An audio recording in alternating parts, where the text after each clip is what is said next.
Hey guys, it's Mike with Riding in the Ozarks, and today we're going to put saddlebag protectors on my 2024 Street Glide.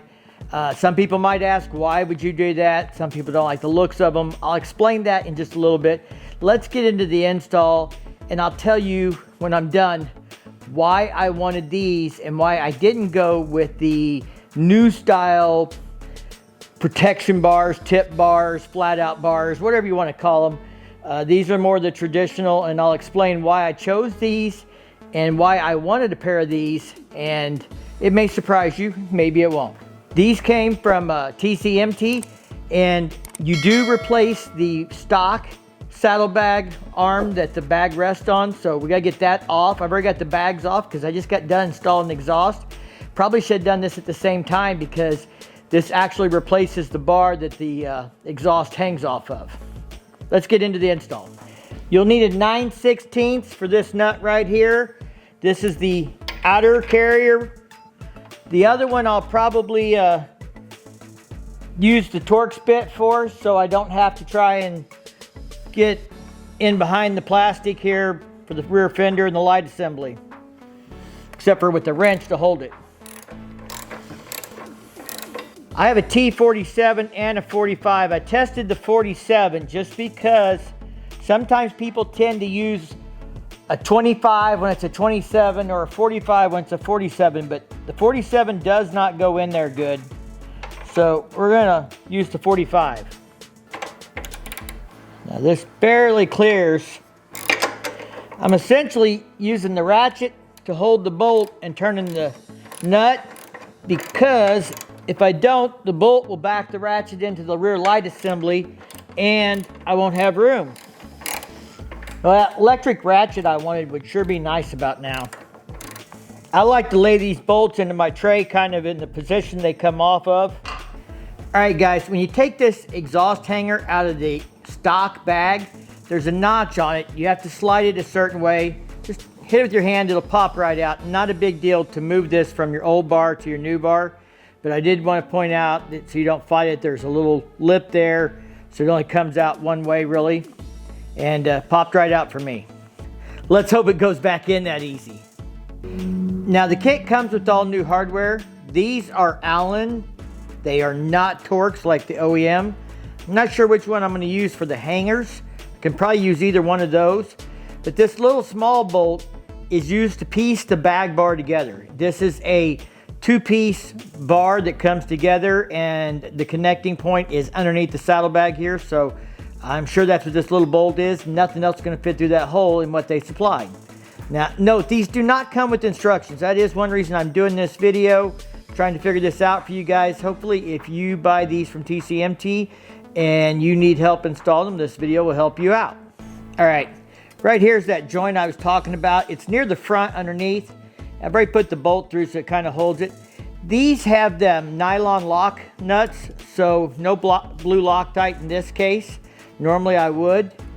And then this is going to go on here. But we're going to have to take the seat off because it obviously goes up underneath the seat there and goes in to connect. So go ahead and get the seat off, tighten this up, and get it in place. I already pulled the seat strap loose.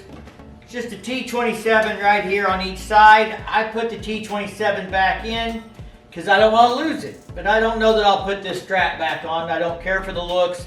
I think it's a regulatory requirement that makes Harley Davidson put them on there. But I usually just file the strap. I got 2 or 3 from other seats. Then you have another T27 back here in the back. All right, the hardware gives you 2 long bolts. Those are definitely for the exhaust hanger. They're the same length as the stock ones. They're just Allen instead of Torx. Alright guys, now these little button head Allens, there's 4 of them, but I think we only used 2. I think they gave us extras and they gave us nuts. But the hole in the frame where the top of this saddlebag mount goes is threaded. So I don't know why you need nuts. But sometimes with these things, you get extra parts. Generous, free nuts. I mean, I got enough nuts already, but you know, I guess somebody might need an extra nut.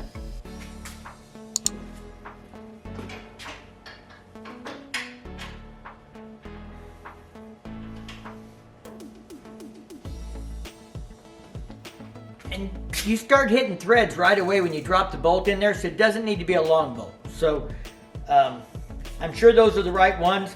The really long ones match the exhaust hangers.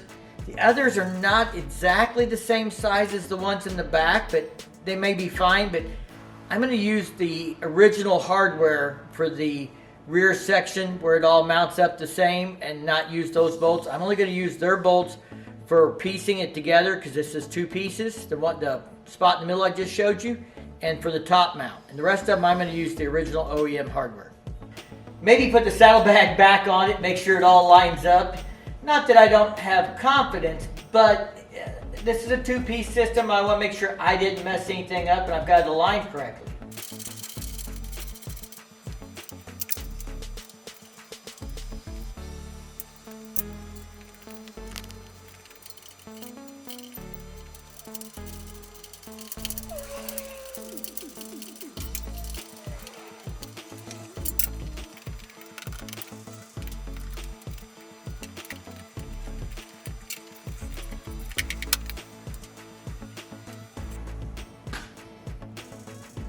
So there's kind of a notch right there where it widens out in the saddlebag just in front of the isolator, and that's where this bolt is for this two-piece. So it really doesn't rub on the saddlebag. One side looks like it's... One side of the bolt, the threads come through the nut, hair long. I mean, if you're really worried about it, grind it down 1/8 of an inch, 1/4 of an inch, should be plenty of clearance. I think I'm gonna leave it alone. I'll check it. If it looks like it's rubbing, then I'll do something about it. But nobody's ever gonna see it on the bottom of that saddlebag anyway. All right, guys, we're gonna talk for a second about why I put saddlebag protectors on there. So I didn't want the tip bar in the front, the flat out bar, whatever you wanna call it, the new style that's just a straight bar with little rollers on the end, because I wanted highway pegs. And I like highway pegs, and I ride long distances, sometimes 500-700 miles a day. I know there's somebody that rides more miles. I want to hear it. That's not what we're here for. This isn't about who's got the biggest or the most miles. You know what I was going to say. So this isn't a measuring contest, but the fact is, for me to ride 500-700 miles in a day, I like to have highway pegs. I can ride from fill up to fill up because I use those highway pegs to take pressure off of my ass when I'm going down the road once in a while. That allows me to run from gas stop to gas stop. So these little chop bars in the front, I want something that matched them. And I didn't want the tip out bars or the flat bars in the back. They don't match. I wanted these. And the reason I wanted them is I've had an opportunity, I've been invited to go do the Ride Like a Pro in Arkansas class a couple of times. I was going to do it anyway on my 2016, and that weekend turned out it didn't work out for us. I want to do it this summer if I get the opportunity to do it again. But I'll be honest, I'm a little concerned at slow speed about letting the bike fall over and scratching up saddlebags. I mean, I didn't want to do it on my 2016 because I really don't have the money to just go out and buy new bags or do things like that if I tear them up. And I really didn't want to do it on my 2024 with the brand new bike. You know, I'm like, but I want to take the class. So that's why I put saddlebag protectors on there. I got crash guards in the front. I got saddlebag protectors in the back. If I end up tearing up the bags, then I end up tearing up the bags. But I think these protectors will help me if I just, at slow speed, end up tipping the bike and it has to set on the crash bar until someone help me gets it up. Most of these classes are slow speed maneuvers, tight turns, that kind of stuff. I've done some of this before. I've done the BRC2 class several years ago on my bagger, but I want to do the Ride Like a Pro class. I want to improve my skills, but I don't want to tear up my bike. So I feel more comfortable about going and doing that class now, knowing I have a little more protection in the back. So that was my reason why I went with these style. I like the new style. I think they look cool, but they don't fit my riding style. I hope that makes sense to y'all. Anyway, that's it for this video. Again, I'll let you know if there's any problems with them down the road, but they're installed. That's why I got them. They seem really good and solid. Everything looks good. So I'm excited. We'll go hopefully do a Ride Like the Pro class this summer and hopefully I won't need them. But if I do, I have them. Peace of mind. All right, y'all stay safe, keep on riding, and we'll see you in the next one.